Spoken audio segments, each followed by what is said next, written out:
मुंबई महापालिकेनं शैक्षणिक साहित्याची खरेदी ही जेम पोर्टलद्वारे करण्याची मागणी मुंबई भाजप अध्यक्ष अमित साटम यांनी महापौर रितू तावडे आणि महापालिका आयुक्त भूषण गगराणी यांच्याकडे केली आहे। कंत्राटदारांकडून होणाऱ्या खरेदीत आर्थिक अनियमितता होत असल्याचा साटम यांचा आरोप आहे। त्यामुळे मुंबई महापालिकेनं शैक्षणिक वस्तूंची खरेदी ही जेम पोर्टलवरून करावी आणि शालेय वस्तूंचं वाटप करण्याऐवजी त्याची रक्कम ही थेट पालकांच्या खात्यावर देण्याची मागणी आमदार साटम यांनी केली आहे।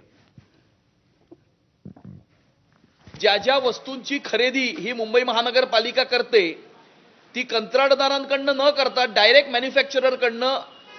केंद्र सरकारच्या जेम पोर्टलवरनं त्याची खरेदी करावी, जेणेकरून मॅन्युफॅक्चररची होलसेल प्राइसला त्या वस्तू महानगरपालिकेला विकत घेता येतील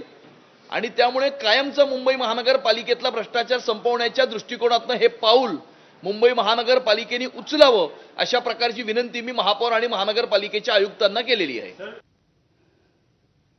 मंडळी, भिवंडीत महापौर नक्की कोणत्या पक्षाचा होणार याविषयीचा प्रश्न अजूनही कायम आहे, कारण भिवंडीच्या महापौर आणि